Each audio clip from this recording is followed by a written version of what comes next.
Good afternoon friends, welcome to our channel study and learn point.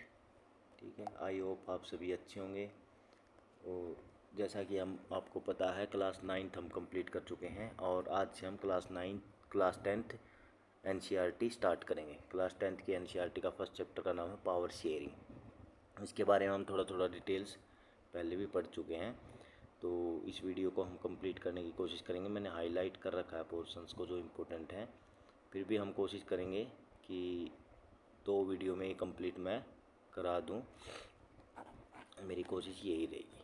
ठीक है, तो चलो स्टार्ट करते हैं। और टोटल 5 चैप्टर्स हैं क्लास 10th में, तो जल्दी से जल्दी हम क्लास 10th करके क्लास 11th पे पूछेंगे और धीरे धीरे ऐसे करते हुए एनसीईआरटी कंप्लीट करके हम एम लक्ष्मीकांत स्टार्ट करेंगे। ठीक है, ओवरव्यू देखते हैं। With this chapter we resume the tour of democracy. Tour of democracy resume करेंगे हम इस चैप्टर से। That we started last year. We noted last year that in a democracy all power does not rest with any one organ of the government.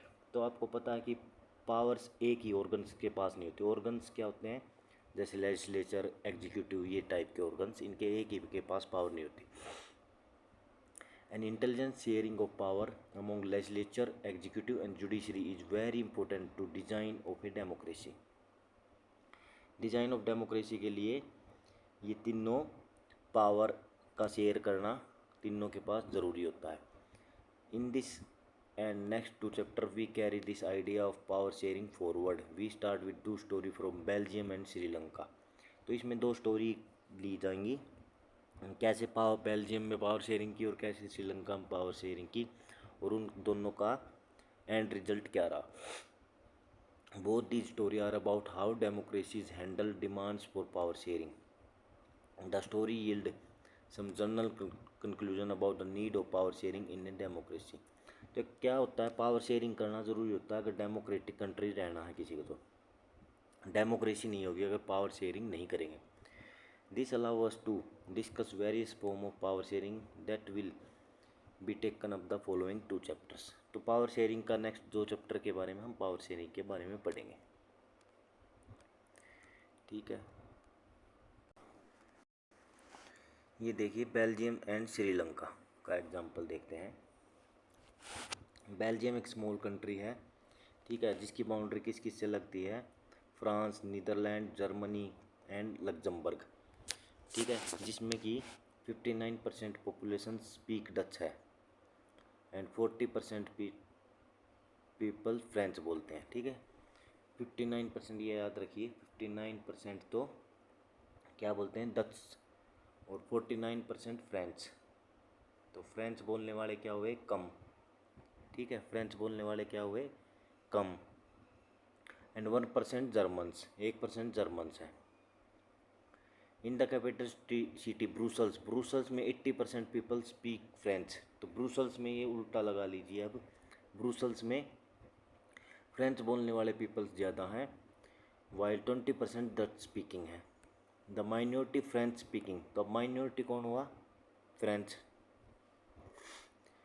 Speaking community was relatively rich and powerful. लेकिन French क्या है, relatively rich and powerful हैं।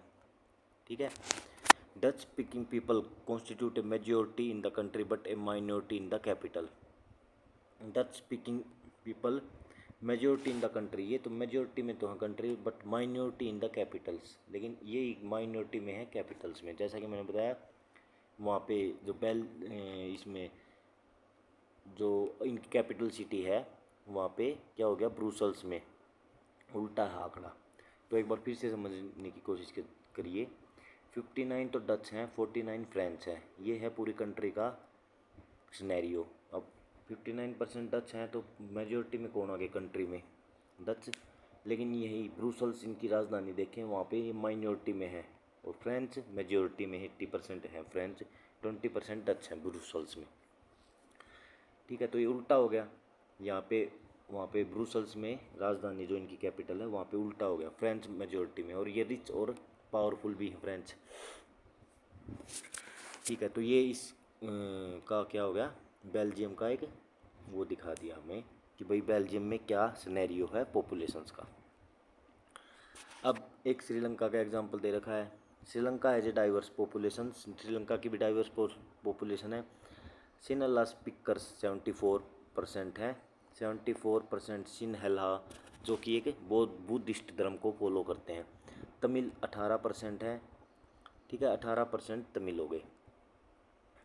Tamil native of the country is called Sri Lankan Tamils, ठीक है। अब ये देखिए क्या बोल रहा है, among Tamil there are two sub group हैं, तमिल के भी 2 सब ग्रुप हैं। एक देखिए Tamil native of the country are called Sri Lankan Tamil, जो तमिल के प्रॉपर श्रीलंका के हो श्रीलंकन तमिल्स हो गए। The rest whose forefather came from India as plantation worker during the colonial period का इंडियन तमिल्स, जो वहाँ पे शिफ्ट हुए हैं वो हो गए इंडियन तमिल्स, जो बाकी बच गए वो हो गए इंडियन तमिल्स, ठीक है। As you can see from the map, अब देखिए मैप देखिए आप, look at the map of Belgium and Sri Lanka, in which region do you find concentration of different communities, ठीक है। अब ये देखिए ब्रुसल्स कैपिटल रीजन्स, ये क्या है, इनका कैपिटल रीजन्स है। फ्रेंच स्पीकिंग पीपल्स, यहाँ पे देखिए डच स्पीकिंग, ये येलो वाला डच स्पीकिंग है, ये रेड वाला फ्रेंच स्पीकिंग है, और ये क्या है, ये हो गया जर्मन स्पीकिंग पीपल्स, ठीक है। ऐसे ही श्रीलंका का देखिए सिनेला, येलो कलर में आपने सिनेलीज दिखेंगे। श्रीलंकन तमिल्स, ये देखिए ये वाले श्रीलंकन तमिल्स हैं, और इंडियन तमिल्स ये आपको बीच बीच में दिखाई देंगे। तो श्रीलंकन तमिल्स क्या हैं, बाउंड्री पे हैं। तो आगे पढ़ते हैं। Sri Lankan Tamils are concentrated in the north, Sri Lankan Tamils north में कंसंट्रेटेड है, and east of the country, और ईस्ट में, ठीक है, ये ईस्ट हो गया। Most of Sinhala speaking people are Buddhist while most of Tamil are Hindus and Muslims. तो तमिल क्या है, तमिल्स तो सिनेलाज तो क्या है, बुद्धिस्ट हैं, और तमिल्स क्या है, हिंदूज और मुस्लिम हैं। There are about 7% Christian who are both Tamil and Sinhala, ठीक है। 7% क्रिश्चियन हैं जो कि बोथ हैं, सिनेला भी हैं और बुद्धिस्ट भी हैं, सॉरी तमिल्स भी हैं। देखिए अब ये दोनों आप सिनेरियो समझ चुके होंगे, तो इन दोनों से अब एक एग्जांपल दिख रखा है कि भाई कैसे क्या, मतलब इस देश में कैसे पावर का शेयरिंग किया गया। अब यहाँ से चलते हैं, मेजोरिटेरियनिज्म इन श्रीलंका, ठीक है। अब मेजोरिटेरियनिज्म होता क्या है, मेजोरिटेरियनिज्म होता है जिसमें कि मेजोरिटी पीपल्स रूल करते हैं। अब श्रीलंका में मेजोरिटी है कौन, सिनेला, तो वहाँ पे कौन रूल करता है, मेजोरिटी। श्रीलंका कब इंडिपेंडेंट हुआ, 1948 में। The leader of Sinhala community showed to be secure dominance over government by virtue of their majority, ठीक है। तो सिनेला वहाँ पे क्या थी, मेजोरिटी में थी, तो वो डोमिनेंस थी उनकी गवर्नमेंट में। As a result the democratically elected government adopted a series of majoritarianism measure to establish a Sinhala supremacy. तो वहाँ पे सिंपल सी बात है, इलेक्शन हुए, मेजोरिटेरियनिज्म आया, क्योंकि वहाँ पे सिनेलास ज़्यादा थे। इन 1956 an act was passed to recognize Sinhala as the only official language, thus disregarded Tamils। तो सिनेला को क्या कर दिया गया, ऑफिशियल लैंग्वेज बना गया और डिसरिगार्ड किया गया तमिल्स को। The government followed preferential policy that forward Sinhala application for university positions and government jobs, ठीक है। तो गवर्नमेंट जॉब वगैरह यहाँ पे क्या हो गए, सिनेलाज को प्रीफरेंशियल पॉलिसी दी गई, इस टाइप की पॉलिसी बनाई गई कि गवर्नमेंट जॉब में इनको यूनिवर्सिटी में सिनेलाज को जॉब मिले। A new constitute stipulated that state shall protect and foster Buddhisms, और इस टाइप का कॉन्स्टिट्यूशन बनाया गया कि बुद्धिज़म्स को बढ़ावा मिले। All this government measures coming one after the other gradually increase the feeling of alienations among the Sri Lankan Tamils. तो तमिल्स में कैसी सिचुएशन आ गई, एलिनेशंस की, एलिनेशन मतलब अलगाववाद की, तो इस टाइप से मतलब नफ़रत टाइप की भावना आ गई, मतलब अपने आप को अकेला फील करना, तो इस टाइप की एलिनेशंस की feel I. They felt that none of the major political party led by the Buddhist Sinhala leader was sensitive to their language and cultures। तो श्रीलंकन तमिल्स को क्या लगा कि भाई, तमिल्स को क्या लगा कि उनके लैंग्वेज और कल्चर की कोई शेप नहीं करेगा। They felt that the constitution and the government policy denied them equal political right, discriminate against them in getting jobs and other opportunity and ignore their interest as a. तो इनके interest वगैरह, Tamils के interest वगैरह उनके ignore किए गए।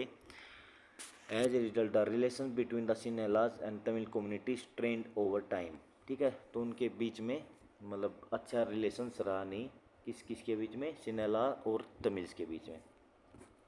The Sri Lankan Tamils launch party and struggle for the recognition of Tamil as an official language for regional autonomy and equality of opportunity in securing education and job, but their demands for more autonomy, province populated by the Tamils, were repeatedly denied। तो वहाँ पे क्या किया गया, श्रीलंकन्स जो थे तमिल से वो डिमांड करने लगे और उनकी डिमांड्स को ठुकराया गया। By the 1980s, several political organizations were formed demanding an independent Tamil Ellam state in northern and eastern part of Sri Lanka। तो वहाँ पे क्या करने लगे, उनकी डिमांड को ठुकराया गया और 1980 में क्या हुआ कि Tamil Eelam state in northern and eastern part of Sri Lanka में डिमांड करने लगे। अब यहाँ पे देखिए, ये यहाँ पे क्या है, तमिल रहते हैं, तो ये एक तमिल एलम स्टेट की डिमांड करने लगे। ठीक है, the distrust between the two community turn into widespread conflicts. तो उनके बीच में क्या हो गया, कॉन्फ्लिक्ट स्टार्ट हो गया और सिविल वार स्टार्ट हो गया। As a result, thousands of people of both the community have been killed. Many families were tortured, forced to leave the country as refugees, and many more lost their livelihoods. The civil war caused a terrible setback to the social, cultural, and economic life of the country. It ended in 2009। तो क्या हुआ, वहाँ पे civil वार start हो गया तमिल में और सिनेला में, और वहाँ पे हज़ारों लोगों की हत्या की गई। ठीक है, और एक कंट्री को बहुत बड़ा सोशल, कल्चरल, इकोनॉमिक सेटबैक लगा। ठीक है, और 2009 में ये सब ख़त्म हुआ। तो ये देखो, वहाँ पे पावर का शेयरिंग नहीं की गई। ठीक है, मतलब सिनेला ने अपने पास पावर रखने की कोशिश की, तो उसका ये रिजल्ट निकल के आया। ठीक है, अब नेक्स्ट करते हैं एकोमोडेशंस इन बेल्जियम्स। बेल्जियम्स में की क्या स्टोरी है वो देखते हैं हम। ठीक है, तो बेल्जियम्स का मैंने बताया था कौन कौन रहते हैं वहाँ पे। ब्रुसेल्स उनकी राजधानी है। बेल्जियम्स में रहते कौन कौन है, बेल्जियम्स में फ्रेंच और डच स्पीकिंग पीपल ज़्यादा हैं और मेजोरिटी में है, और French peoples all over country देखें तो कम है। लेकिन वहीं ब्रुसेल्स देखें जो उनकी कैपिटल्स है, वहाँ पे फ्रेंच ज़्यादा हैं और डच कम है। ठीक है, और फ्रेंच वहाँ पे पढ़े लिखे भी ज़्यादा हैं और मतलब उनसे ज़्यादा हाई पोजीशन पे बैठे हैं। तो अब हम ब्रुसेल्स ने क्या मेथड अडोप्ट किया, क्या मेजोरिटी वाला मेथड अडोप्ट किया जो श्रीलंका ने जो अडोप्ट किया था, तो नहीं, इन्होंने बहुत अच्छा मेथड अडोप्ट किया जिससे कि देश में सिविल वार ना फैले। The Belgian leader took a different path. They recognise the existence of regional difference and cultural diversity. Between 1970 and 90, they amended their constitution 4 times, so work on an arrangement that would enable everyone to live together with the same country। तो क्या बोल रहा है, उन्होंने 4 बार constitution में amendment किए। ठीक है, ताकि एक साथ लोग एक साथ मिलकर रह सके। The arrangement they worked out is different from any other country and it was innovative। ये are some of the element of Belgium model. तो बेल्जियम मॉडल के कुछ एलिमेंट ऐसे हैं। अब देखिए हाईलाइट जो मैंने कर रखा है, constitution prescribed the number of Dutch and French speaking minister shall be equal in the central government. तो वहाँ पे क्या है, एक सेंट्रल गवर्नमेंट है। ठीक है, सेंट्रल गवर्नमेंट में दोनों डच भी और फ्रेंच भी इक्वल होंगे मिनिस्टर्स। ठीक है, डच भी इतने ही होंगे, मान लो अगर उनके 10 मिनिस्टर हैं तो 10 में से 5 डच होंगे, 5 फ्रेंच मिनिस्टर होंगे। Some special law require the support of majority of member from each linguistic group, thus no single community can make decision unilaterally। तो वहाँ पे मिलजुल के डिसीजन होता था और यूनिलेटरली डिसीजन नहीं बना सकते थे। Many power of central government have been given to the state government. जो पावर है सेंट्रल गवर्नमेंट ने अपने पास नहीं रखी, स्टेट गवर्नमेंट को पावर दी of the 2 region of the country. तो 2 रीजन्स हैं कंट्री के, स्टेट गवर्नमेंट को power the.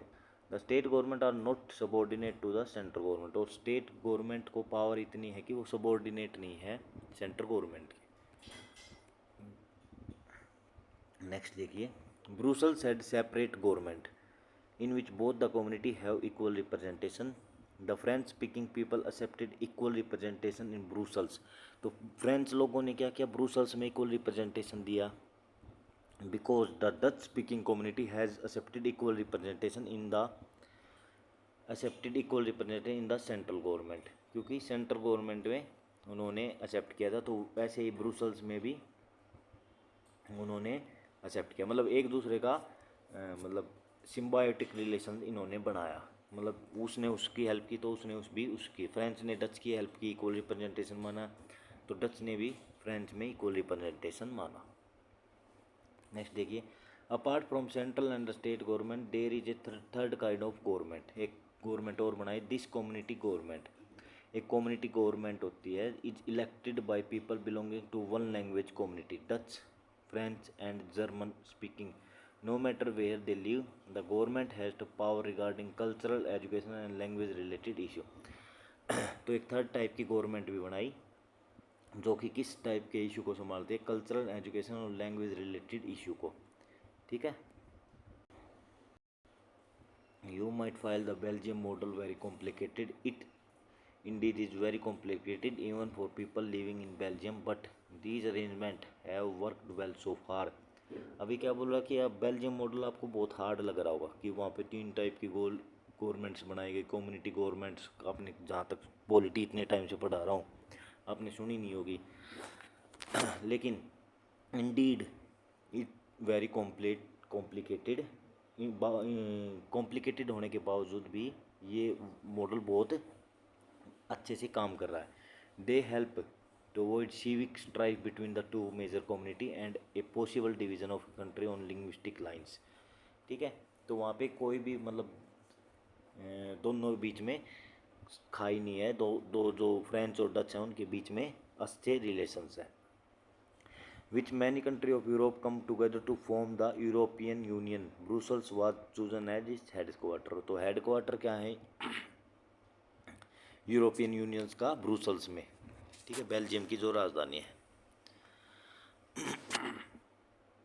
What do we learn from these two story of Belgium and Sri Lanka?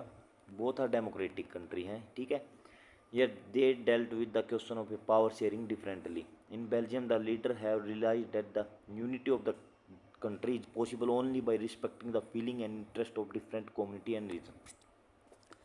ये देखिए बहुत अच्छी लाइन है। आजकल के नेता लोग ये नहीं समझते कि कंट्री में एक धर्म को दबाने से कोई फ़ायदा नहीं होगा। आप हिस्ट्री क्या काम आती है हमारे, हिस्ट्री से आप सीख ले सकते हो। तो यहाँ पे हम सीख ले सकते हैं कि भाई यहाँ पे कोई फ़ायदा नहीं हो रहा एक धर्म को दबाने से। जब तक यूनिटी नहीं होगी तब तक कंट्री आगे नहीं बढ़ेगी। Such a realization result in the manually accepted arrangement for sharing power. Sri Lanka shows as a contrasting example। It shows us that if a majority community wants to force its dominance over other, refuse to share, it can be undermine the unity of a country। तो आप समझ गए होंगे जितना भी पूरा example है undermine कर देता है यूनिटी को ऑफ ए कंट्री। अगर एक धर्म अपने आप को, जैसे श्रीलंका ने सिनेलो को अपने आप में मेजोरिटी में रखा, अपने पास पावर रखी, तो क्या कर देता है, अंडरमाइन कर देता है यूनिटी को। 2 धर्मों के बीच में फिर क्या हो जाता है, खाई बन जाती है, रिलेशंस अच्छे नहीं रहते और देश को उससे नुकसान पहुंचता है। ठीक है, why power sharing is desirable. ठीक है, यहाँ तक करते हैं, फिर इसके बाद हम नेक्स्ट वीडियो में करेंगे power sharing is good, it help to reduce the possibility of conflict between social group. ठीक है, तो पावर शेयरिंग से फ़ायदा क्या होता है, कॉन्फ्लिक्ट्स नहीं रहता, जैसे कि आपने ब्रुसल्स वाला या बेल्जियम्स वाला एग्जांपल देखा होगा। ठीक है, फर्स्ट पॉइंट ये होगा। Second, power sharing is very spirit of democracy, एक स्प्रिट ऑफ डेमोक्रेसी है, मतलब कि अगर पावर शेयरिंग नहीं करेंगे तो रियल डेमोक्रेसी रहेगी नहीं, बस वो दिखावे की डेमोक्रेसी होगी। जैसे कि श्रीलंका में क्या था, एक दिखावे की डेमोक्रेसी थी। तो ये दो ऐसे कारण होते हैं कि पावर शेयरिंग डिज़ायरेबल है किसी भी कंट्री के लिए। तो let us call the first set of reason prudential and the second is moral. ठीक है, तो फर्स्ट क्या है, प्रूडेंशियल है। प्रूडेंशियल क्यों है, क्योंकि ये कॉन्फ्लिक्ट्स नहीं लाने देता। मतलब प्रूडेंशियल का मतलब होता है बुद्धिमत्ता से कोई डिसीजन लिया गया हो। ठीक है, तो power sharing reduce the possibility of conflicts, तो ये एक ऐसा प्रूडेंशियल स्टेप है कि वो कॉन्फ्लिक्ट्स नहीं लाने देता। और सेकंड क्या है, डेमोक्रेसी की स्पिरिट है। सेकंड इज मोरल है। अगर मोरल क्यों है, नैतिक है, क्योंकि अगर पावर शेयरिंग नहीं होगी तो डेमोक्रेसी नहीं होगी। ठीक है, while prudential reason stress that power sharing will bring out better outcomes, तो prudential क्या है, इससे better outcome निकल के आता है। क्यों, outcome क्या निकल के आता है, conflicts नहीं होगी।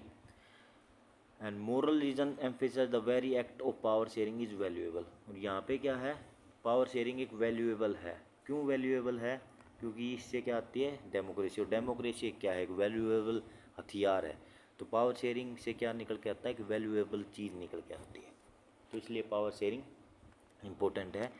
नेक्स्ट वीडियो में हम ये आगे, इससे आगे हम पढ़ेंगे। ठीक है, और फॉर्म ऑफ पावर शेयरिंग वगैरह हम करेंगे। ठीक है, ये सब इतने फॉर्म ऑफ पावर शेयरिंग होती हैं, और एक्सरसाइज भी हम अब स्टार्ट कर देंगे। ठीक है, हो सका तो मैं जो भी हार्ड क्वेश्चन होगा उसको वीडियो में कंप्लीट कराने की कोशिश करूँगा। ठीक है, थैंक यू वेरी मच। आपको मेरी वीडियो पसंद आई हो तो लाइक करें, चैनल को सब्सक्राइब करें और अपने फ्रेंड्स को शेयर करें। और कोई भी प्रॉब्लम है, कोई भी क्वेश्चन हैं, कोई भी डाउट हैं, आप मेरे कमेंट बॉक्स में कमेंट कर सकते हैं। ठीक है, थैंक यू वेरी मच।